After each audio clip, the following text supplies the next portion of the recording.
As a basketball fan, he has been collecting NBA cards since 1994. And today, he has a treasure trove of memorabilia that has become a sizable sum. And here to show off his collection is Tim Duncan Superfan, Mr. Revi Mayuyu. Revi, thank you so much for coming here to the Scorecard. Yeah, thank you. Thank you for inviting me. All right, so you have your very valuable collection here, and we're gonna get to that in a bit. But first, tell us a little bit about yourself. Paano ka ba nahilig dito sa cards? And of course, your fandom with Tim Duncan. Yeah, I started with my collection. I started collecting in 1994 because of my love for basketball. It started off with the PBA. And then it went to the NBA. So I started collecting the basketball cards mainly because I like watching the players. I like watching well, at that time, but it was the Bulls that I really loved watching. Yeah. And then I'm not really interested in the value of the cards, but I just wanted to collect them. So it's just a plus that they're now kind of expensive. So I'm pretty sure you have some cards that you've kept since the 90s, but as of late, there has been a resurgence with regards to how cards are being taken care of. They're being appraised now. They have this case where the value is really emphasized. Could you tell us about that? Yeah, you're talking about the graded cards. These are graded cards. The cards are sent to a grading company. In this case, it's Beckett Grading Services, BGS. It's graded 9 out of perfect 10. Wow. So this card, I bought it for about 15,000. I think now it's kind of about 300, I would say. It's just numbered to 4. So. Wow, and it's not even like 10. It's a 9, but it's worth 300,000. The reason being is because this is the tag here of Duncan. Wow. Of the jersey. So it's kind of rare. And there's a logo, man. There's an Adidas. Ang galing. Yeah. And then you also have this other... it's also a piece of Tim Duncan's jersey, yung apelido naman niya. Yeah, Duncan, the letter N of the 2 N's. This is a one-of-one superfractor card from Topps Letterman. This is a Letterman card. This is called the Letterman card. The one you're seeing right now, yung case, it's called a magnetic case. It's not a graded. So you have to buy this outside of the, well, in the card shops, worth about 100 to 150 bucks, the case itself. But the card, I bought it for about 23. It's about 200,000 right now. My goodness. So it's a one-of-one. So that's $500,000 right there. 2 cards lang po, worth $500,000 already. Okay, what do you plan to do with these cards? I mean, you have them in your possession. Does the value of these cards go up over time? During the pandemic, most of the cards, most collectibles did went up, including basketball cards, sports cards. So, well, I don't know what to do with them, but I want to either keep them and or give it to my son when he starts appreciating them. It's just 10 right now, so he's not yet really into these things.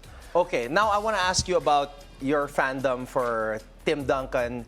You said you started with MJ, but you're known as the Tim Duncan card collector. When did you first start becoming a fan of TD? Well, I started off being a fan of Keith Van Horn and Ron Mercer in 1997 when he got drafted. Because I thought Keith Van Horn would be the next Larry Bird. So in sports cards, we as collectors, we look at the rookies most of the time, who would be the next big thing. So I thought it was Ron Mercer and Keith Van Horn. When I was opening packs at that time in 1997, I was always getting Tim Duncan. So a friend of mine told me, why don't you just collect him? So I tried researching what's with him. So I saw that he is really that good as a player, and he was able to make a 180-degree turn for the Spurs kasi they were really losing in 1996. So they were winning in 1997. So I started collecting him because of that. So I got lucky because he won 5 championships in a span of about 20 years or so during his career. Revi, very quickly, since you're a Tim Duncan fan, I'm pretty sure you know a lot about the history of the San Antonio Spurs.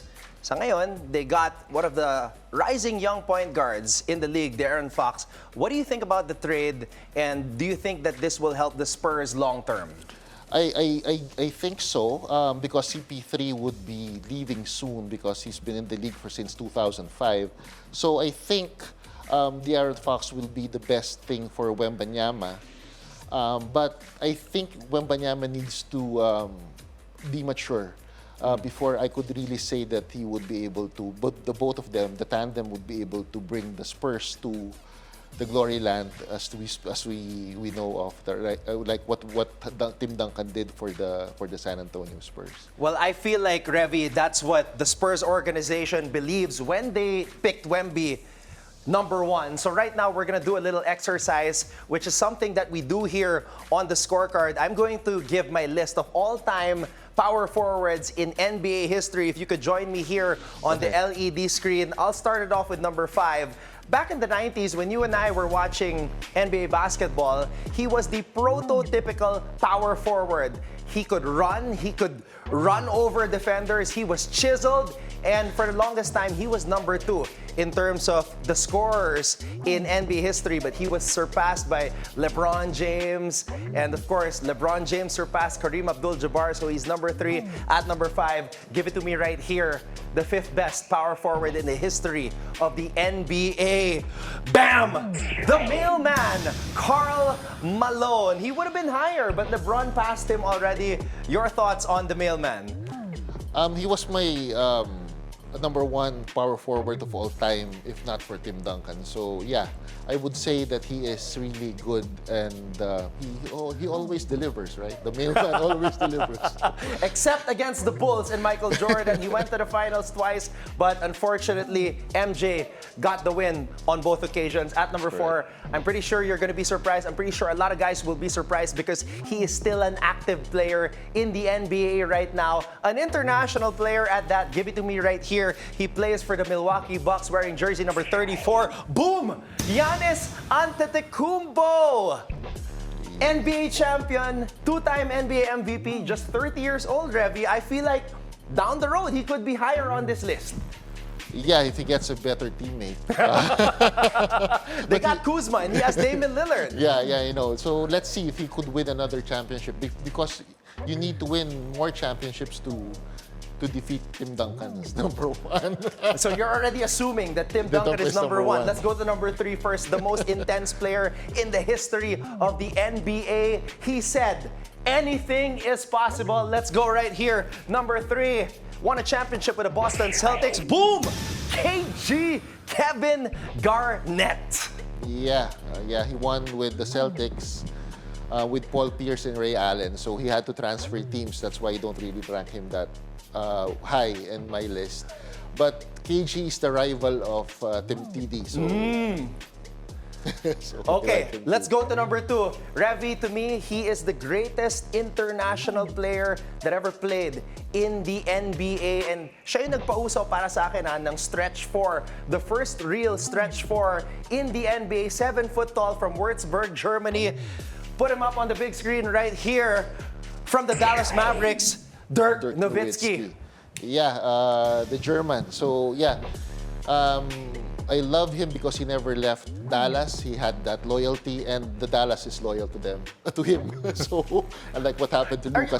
Are you throwing shade at the Dallas organization for letting go of Luka? I sense a little bit of shade there. Okay, at #1, 6'6", the round mound of rebound, Charles Barkley. No, I'm just kidding. I'm just kidding, Revi. Of course, at #1, Timmy D. Yeah, he's my favorite player of all time. So there is no debate, no. There is no debate. 5-time champion, Tim Duncan. I want to ask you though, Revi, sa panahon ngayon, if Tim Duncan played in today's NBA, where almost every big shoots the 3, do you think he would thrive? I think he would, because I think Popovich really didn't develop that in him. Because when he was with Wake Forest, he was shooting all over the court. So I think Popovich didn't develop that, and he could also go coast to coast. So he could actually thrive in the NBA right now. So there you have it, our top 5 NBA power forwards of all time. Very quickly, do you agree with this list? Who would you take out? Who would you put in, if ever? I'd take out Kevin Garnett, I'll put in Charles Barkley. Wow! So Garnett not on this list. For me, Barkley in and Giannis in Yeah, still. Giannis in, Wow, okay, that's very interesting. Revi, thank you so much for the time. We have Revi Mayuyu, Tim Duncan Superfan here on the show, on the Scorecard. Revi, thank you so much for the time.